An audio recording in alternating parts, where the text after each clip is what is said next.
வணக்கம், welcome to life horoscope. உங்களுடைய ராசிநாதன் நீங்கள் வந்து மேஷம் முதல் மீன ராசி வரைக்கும் இருக்கீங்கன்னு வச்சுப்போம். ஸோ நீங்கள் மேஷ ராசியில், ரிஷப ராசியில், கடக ராசியில், சிம்ம ராசியில், மிதுன ராசி, துலா ராசி, மகர ராசி, கும்பர எந்த ராசி வேணா இருங்க, ஏதோ ராசி நீங்கள் இருக்கீங்க. உங்களுடைய ராசிநாதன் யாரோட சேர்ந்த ஹாரோஸ்கோப்பில் 9 பிளானட்ஸ் இருக்கும். உங்கள் ராசிநாதன் ஒருத்தர் இருப்பார். மேஷ ராசிக்கு அதிபதி செவ்வாய், ரிஷப ராசிக்கு அதிபதி சுக்கிரன், மகர ராசிக்கு அதிபதி சனி, மீன ராசிக்கு அதிபதி குரு. அப்படி உங்கள் ராசிநாதன் அந்த ராசியை ரூல் பண்ற ஒரு பிளானட் இருக்கார். அவர் யாரோ ஒருத்தரோட சேர்ந்தா ஒரு யோகத்தை ஆக்டிவேட் பண்ணுவார். யாரோட சேர்ந்தா ஆக்டிவேட் பண்ணுவார்? நான் சிம்பிளா சொல்றேன், புரியுற மாதிரி.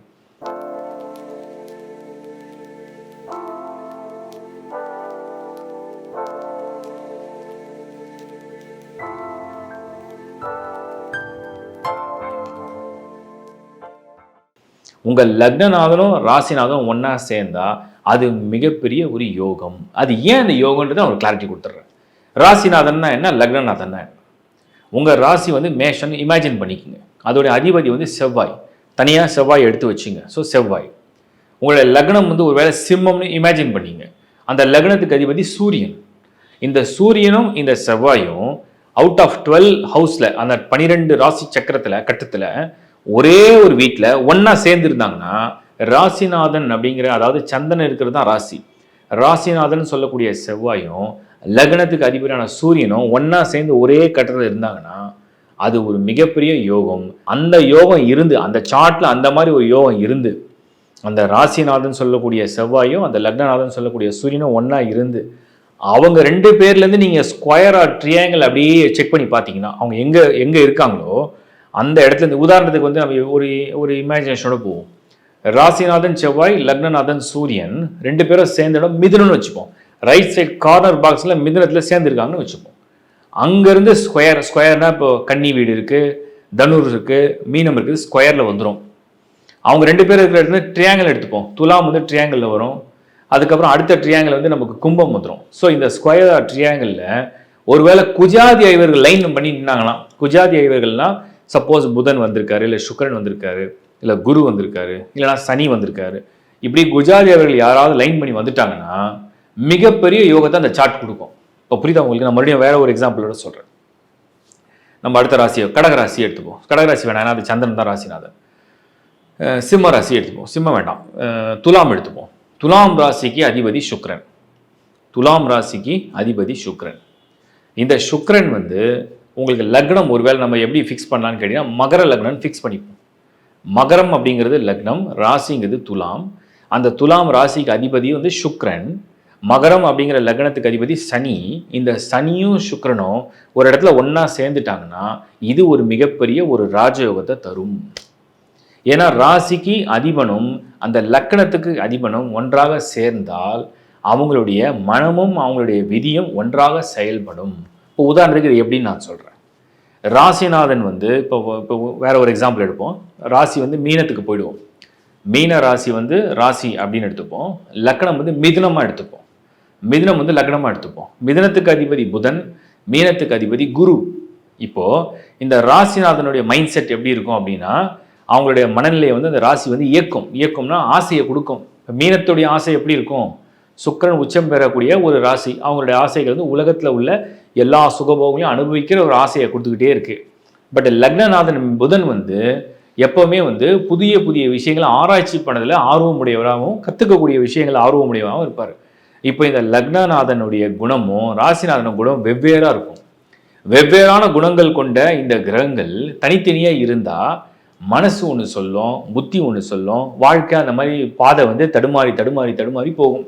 அப்படின்னா என்னென்னா விதி ஒரு பாதையை உருவாக்கும், மனசு அந்த விதி உண்டாக்குன பாதையை பிடிக்காம வேற ஒரு சைடு திரும்பிட்டு போகும். இப்போ ராசிநாதனும் லக்னநாதனும் ஒன்றா சேர்ந்துருந்தா அப்போ என்ன ஆகும்னா ஒரு விதி உண்டாகுது. அந்த விதி அந்த மனசுக்கும் பிடிக்குது, அந்த புத்தி அதை ஏற்றுக்குது. அதை ஏற்றுக்கிட்டு அந்த வாழ்க்கை பயணத்தை சிறப்பாக செய்து முடிக்குது. இப்போ புரிஞ்சுதா உங்களுக்கு? இப்போ ராசிநாதன் அண்ட் லக்னநாதன் ஒன்றாக சேருவதால் ஏற்படக்கூடிய யோகம் இதுதான். அப்போ உங்களுடைய ராசிநாதன் யாரோட சேர்ந்தா முதல் தரமான யோகம் அப்படின்னா லக்னநாதனோட சேரணும். அப்போதான் அது முழுமையான ஒரு அதாவது அறிவும் உணர்வும் புத்தியும் மனசும் ஒன்றாக சேர்ந்து செயல்பட்டு ஒரு வெற்றியை முழுமையாக தரும் அப்படின்னு அர்த்தம். சரி, சில பேர் இப்போ உடனே கேட்பீங்க, என் ராசி கடகம், லக்கணமும் கடகம், சந்திரன் தானே அதிபதி, சந்திரன் அங்கேயே இருக்கார். இது எப்படி? இப்போ ராசிநாதனும் லக்னநாதனும் ஒரே ஆளாக வர்றது உங்களுக்கு ஆக்சுவலாக அட்வான்டேஜ் தான். ஏன் அட்வான்டேஜ்னா ஒரே கிரகமே வந்து டுவல் ரோலை ப்ளே பண்ணிடும். இப்போ உதாரணத்துக்கு இது எப்படி அப்படின்னா, நானே ராஜா நானே மந்திரி மாதிரி. இப்போ நீங்களே கிங்கு ரூலை கொண்டு வரீங்க, நீங்களே எக்ஸிக்யூட் பண்ணுற ஒரு தளபதியோ இல்லை வந்து நீங்கள் வந்து ஒரு மந்திரியோ இருக்கிறீங்கன்னா நீங்களே அதை எக்ஸிக்யூட்டும் பண்ணுறீங்க. இதுதான் ராசிநாதன் லக்னநாதன். ஸோ புரிஞ்சுங்க, வெவ்வேறாக சேராமல் போயிடுச்சுன்னா அது புத்தியை ஒரு பக்கமோ மனசை ஒரு பக்கமோ திருப்பிடும். இது நிறைய பேருக்கு இருக்குது. ராசிநாதனும் லக்னநாதனும் வெவ்வேறான இடத்துல இருந்து நிறைய பேருக்கு இருக்குது. அதனால் வந்து அவங்க அறிவு பாதை வேறையாக இருக்கும், அவங்க உணர்வு பாதை வேறையாக இருக்கும். அவங்க விதி ஒன்று உண்டு செய்யும், அந்த விதி அவங்களால ஏற்றுக்க முடியாமல் வாழ்க்கையை கொண்டு போவாங்க. ஆனால் தான் புலம்பிகிட்டே இருப்பாங்க, நான் ஆசைப்பட்டது எதுவுமே நடக்கலை, ஏன் நடக்கலை. ஆனால் அவங்க விதி நல்லாவே இருக்கும்.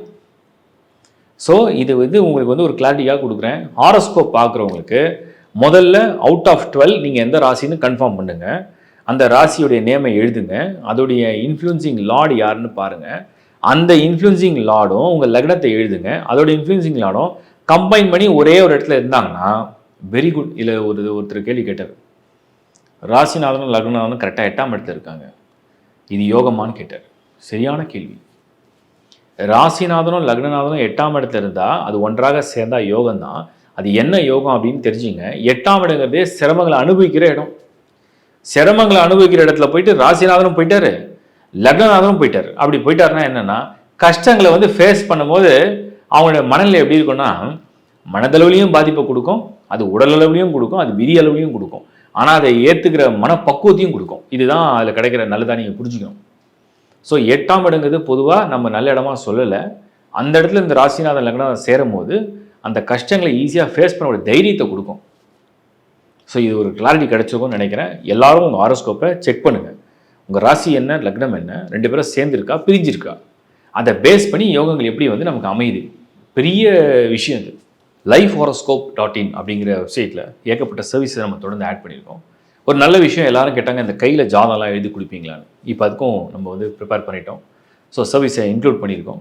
கையில் எழுதும் ஜாதகம் ஒரு புக்கில் அழகாக உங்கள் ஹாரோஸ்கோப்பை கணிச்சு உங்கள் நட்சத்திரத்தை, உங்கள் ராசியை, உங்கள் நட்சத்திர பாதத்தை, உங்களுடைய லக்னத்தை திருக்கணித பஞ்சாங்க முறையில் நீங்கள் பிறந்த தேதி, மாதம், வருடம், நீங்கள் பிறந்த நேரம், நீங்கள் பிறந்த ஊர் எல்லாத்தையும் கணிச்சு திருக்கணித பஞ்சாங்க முறையில் கையில் எழுதும் ஜாதகம் ஒரு புக்கு மாதிரி அழகாக ரெடி பண்ணி உங்களுக்கு வந்து கொடுக்க முடியும்.